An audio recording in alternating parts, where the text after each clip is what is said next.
नमस्कार गुरुजी। आज बहुत अच्छा लगा, काफ़ी टाइम से आपका नाम हमने सुना था। तो हम सबसे पहले जानना चाहेंगे कि किस तरह से आपने इसकी शुरुआत की, और अब थोड़ा सा परिचय आप देंगे कि गंगा के उस पे घाट पे कहाँ से आपको प्रेरणा मिली और किस तरह से आपने शुरुआत की इसकी। मैं बचपन से जो घाटों पर घूमते थे, हम लोग घाट पर जाते थे, माँ गंगा स्नान भी करते थे। गंगा में जब काई हुई होती थी, काई को मैं सफ़ा करता था। सफाई करते करते एक दिन अचानक मुझे दिमाग में आया, कबूतर सब उड़ते थे, गोला कबूतर। कबूतर के पंख जब गिरती थी तो मई जून में उनकी पंख गिरती है। तो उस पंख को मैं बटोरा और बटोर कर मैं गंगा जी 80 घाट से मिट्टी लिया कर फिर मैंने उस मिट्टी को चिड़िया बनाया। चिड़िया बनाते बनाते बनाते मैं कल्पना आती चली गई। फिर मैं गंगा के ऊपर सोचने लगा कि सारी संसार माँ गंगा का ही देन है।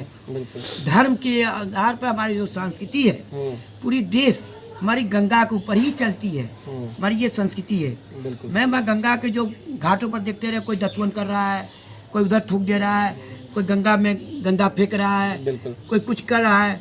घाटों पर बैठ कर लोग कोई दारू पी रहा है, कोई बोतल फेंक दे रहा है, कोई दोना फेंक दे रहा है। मैंने इस चीज को सोच कर एक समेटा।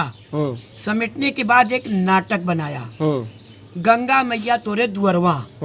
बनारस की ठेठ भाषा, बनारसी भाषा में गंगा मैया तोरे दुअरवा बनाया। और उस पार में जब देखा कि जो रेती है, तो उस गांव में गांव देखे मैं, उस पार में जब देख रहे गांव है, खेती बाड़ी हो रही है, उसी का आधार पर मैं इस नाटक को, मैंने एक गरीब किसान को लेकर एक नाटक बनाया।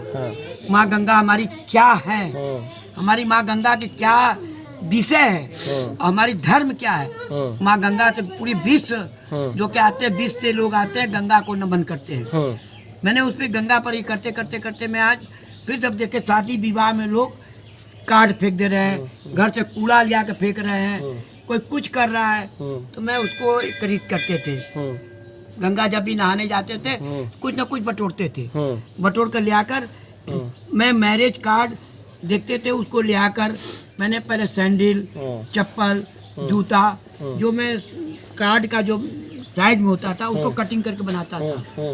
फिर राधा कृष्ण गणेश जी, हमारे जो कि देश की प्रथम गणपति जी है, तो उनको मैंने कटिंग करके, जैसे ये कार्ड में ये गणेश जी हैं, अब गणेश जी को मैं कटिंग करके कुछ ना कुछ ऐसी डिजाइन बनाता हूँ तो लोग देखते हैं। उसके बाद कार्ड को मैं तरह तरह का, अब जैसे कि ऊपर पेज में भी गणेश जी हैं, फिर अंदर भी देखिए गणेश जी हैं, ये दूल्हा दुल्हन भी है। इस तरह की मैं कल्पना करके मैं इसी को बनाने लगा।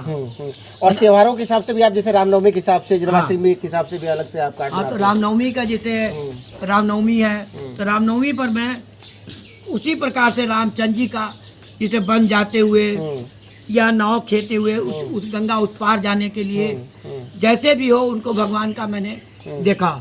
और कोई भी छपा रहता है तो उसको कटिंग करके शादी विवाह में भी एक ग्रीटिंग बना देता हूँ। बिल्कुल। 2014 में जब मोदी जी यहाँ पे आए और उन्होंने चुनाव लड़ा, और अभी वाराणसी के सांसद हैं, देश के प्रधानमंत्री हैं, तो उनके लिए भी आपने कुछ बनाया? आप हाँ, दिखा देते हैं। उन्होंने कहा था कि न मैं आया हूँ, न मुझे कोई बुलाया है, माँ गंगा ने बुलाया है। तुरंत मैं उस चीज पर दिमाग रखा, लगाकर मैंने तुरंत इनको बनाया। देखिए माँ गंगा का भी फोटो है। ये विश्वनाथ डोर की जो आज कर रहे हैं, विश्वनाथ डोर का देखिए मैं विश्वनाथ जी का भी बनाया हूँ। माँ गंगा की ये जल भी बह रही है। मोदी जी को मैं हाथ जोड़ते हुए नाव मैंने दफ्ती कटिंग करके बनाया।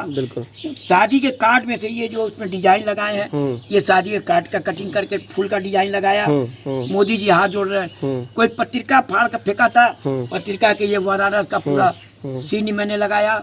इसके अलावा कुछ और कार्ड भी आप दिखाएंगे जो आपने बनाया है? हाँ, नहीं, बिल्कुल बिल्कुल कार्ड। और इससे बिल्कुल देखिए उसी से उठाकर मैं ग्रीटिंग कार्ड बनाया हूँ। ये देखिए मैं कार्ड फेंका रहता है, जैसे मैंने फ्लावर है, कहीं कुछ है, कहीं कुछ भी है, मैंने ग्रीटिंग कार्ड बनाया। हर वर्ष नए वर्ष का एक कार्ड बनाता हूँ। उसके बाद तरह तरह का ये शादी कार्ड से देखिए भगवान कृष्ण का, किस तरह का अगरबत्ती का जैसे लोग जलाए, उसमें देखिए ये अगरबत्ती का ये फ्लावर छपा था। मैंने उसको कटिंग करके सड़क से लाकर मैंने उसको ऊपर पीछे लगा दिया, शो बढ़ गया। ये भी सब देखिए जैसे कैलेंडर फेंका हुआ है, उससे मैंने इस चीज का इन्होंने किया। और भगवान कृष्ण हमारी राम कहिए या विष्णु जी कहिए, जो कि इन्हीं के चरणों से भगवान माँ गंगा स्वयं विष्णु जी के चरणों से आए हैं। इनकी कल्पनाएं एक अलग अलग है। सावन में भगवान झूला झूलते थे, राधा जी इनको मेहंदी लगाते थे। तो देखिए झूला का पार्ट मैंने ये लोग शादी द्वार पर लगाते हैं। ये भी कैलेंडर ही फेंका हुआ था, कैलेंडर के ही कटिंग करके मैं इस पे एक नई चीज दिया। तो आपने जो बनारस की गलियों में सड़कों पे जो यहाँ वहाँ आपको जो कचरा मिलता है, या जो कचरा क्या जो उपयोग से बाहर की जो वस्तुएं हैं, उनके इकट्ठा करके इतनी सुंदर कलाकृति आप बनाते हैं, तो इसकी प्रदर्शनी भी आप लगाते हैं कहीं पे? लगाते हैं, घाटों पर लगाते हैं। लेकिन मेरे को, मैं पहले गंगा महोत्सव में हमारे यहाँ लेकर आता था। मैं गंगा महोत्सव में हम लोग प्रोग्राम करते थे। बुद्ध महोत्सव में हमारी प्रमाण पत्र भी मिली है, हमको सम्मान भी मिला है। डीएम साहब, कमिश्नर साहब, सभी लोग दिए हैं। अभी जो पेंटिंग और वेडिंग कार्ड और ग्रीटिंग कार्ड वगैरह आप बनाते हैं, तो जैसे अगर कोई आपके पास आता है कि मुझे इस थीम पे या इस विषय पे हमको ग्रीटिंग कार्ड या पेंटिंग इस तरह का कोई काम करना है, तो वैसा भी आप करते हैं, उनको बना के देते हैं? बिल्कुल बिल्कुल। बच्चे लोग जैसे स्कूल में शिक्षा जरूर मिलती है, लेकिन स्कूल वाले भी गलत काम कभी करते हैं। उनको क्या, हम जब जाते हैं कि बच्चों को निःशुल्क में सेवा करना चाह रहा हूँ, बच्चों को ये सब टेंट दें, कूड़ा कबाड़ा कैसे इस्तेमाल करें, तो तुरंत इंग्लिश मीडियम के स्कूल वालों कहेंगे कि हमारे क्या सिखाया जाता है। लेकिन स्कूल के ही बच्चे फिर आकर हमारे क्या प्रोजेक्ट बनवाते हैं। तो आपके टीचर कहाँ चले गए? टीचर को आप पैसा दे रहे हैं और वो कर नहीं पाते, इतना सुंदर नहीं कर पाते। हमारे को तो बनवा लेके जाते हैं, नंबर बनाते हैं मैं और नंबर वो देते हैं। ये भी गलत है। बच्चों को ट्रेंड करिए, तो शुरू से लेकर अंत तक ट्रेंड करें। बहुत अच्छा लगा आपसे मिलके राजकुमार पटेल साहब। आपसे हमारी बातचीत जारी रहेगी, हम कोशिश करेंगे इसको हम आगे लेके जाएं।